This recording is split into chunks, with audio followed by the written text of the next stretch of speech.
तर कसं असतं ना मैत्रिणींनो, जोपर्यंत आपण समोरच्याच्या मनानं ऐकतो किंवा त्यांच्या म्हणण्यानुसार चालतो, तोपर्यंतच आपण चांगलो असतो. नाहीतर आपल्याला वाईट व्हायला वेळ लागत नाही. जोपर्यंत त्यांचं ऐकलं, त्यांच्या म्हणण्यानुसार चाललं, तोपर्यंत आपण चांगलं आहे. ज्या दिवशी आपण त्यांचं म्हणणं ऐकलं नाही, त्या दिवशी आपण झालो वाईट. आणि इथं माणसांना किंमत नाही बघा. किंमत आहे ते फक्त पैशाला. कारण हे कलियुग आहे.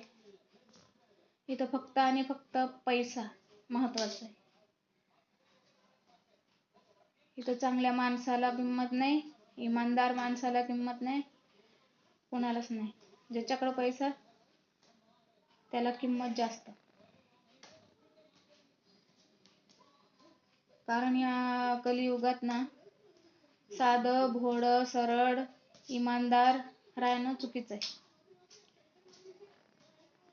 तुम्हाला जर एखाद्या वेळेस अनुभवाचं असेल तर ज्या व्यक्तीच्या मनानं तुम्ही कायम आतापर्यंत ऐकत आलेले आहात, एकदा फक्त एकदा त्या व्यक्तीला कोणत्या तरी गोष्टीला नाही म्हणून बघा. आई वडील सोडले तर इथं कोणीच कोणाचं नाही. फक्त आई वडील आपल्याला जीवापाड जपतात. आई वडील सोडले ना तर कोणच नाही आपलं.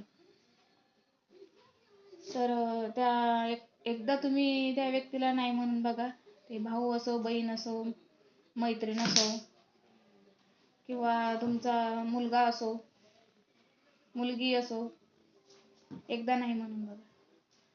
तुम्हाला आत्तापर्यंत जे खूप चांगली आहे, खूप चांगला आहे असं म्हणणारे लगेच तुम्हाला वाईटात काढते आणि तुमच्या माघारी मग चालू त्यांचं. नाहीतर जोपर्यंत आपण त्यांच्या मनानं ऐकत आलं किंवा म्हणण्यानुसार चालत आलो, तोपर्यंत आपण एक नंबर आहे, चांगले आहे, स्वभाव चांगला आहे, हमकं ढमकं हे आपल्याबद्दल चांगल्या गोष्टी सांगत असतात. जेव्हा आपण नाही ऐकलं त्या दिवशी मग आपली लायकी काढण्यात येते. आणि महिलांना आणि मुलींना माझं सांगणं एकच आहे की स्वतःच्या पायावर उभं राहा, काहीतरी करा आयुष्यात. म्हणजे दुसऱ्याच्या म्हणण्यानुसार आपल्याला नाही चालावं लागणार. एकदा आपण स्वतःच्या पायावर उभं राहिलो किंवा काहीतरी आपण आयुष्यात काहीतरी केलं तरच आपल्याला आपल्या म्हणण्यानुसार बोलण्याचा हक्क आहे. कारण आपल्याजवळ तेव्हा पैसा असतो.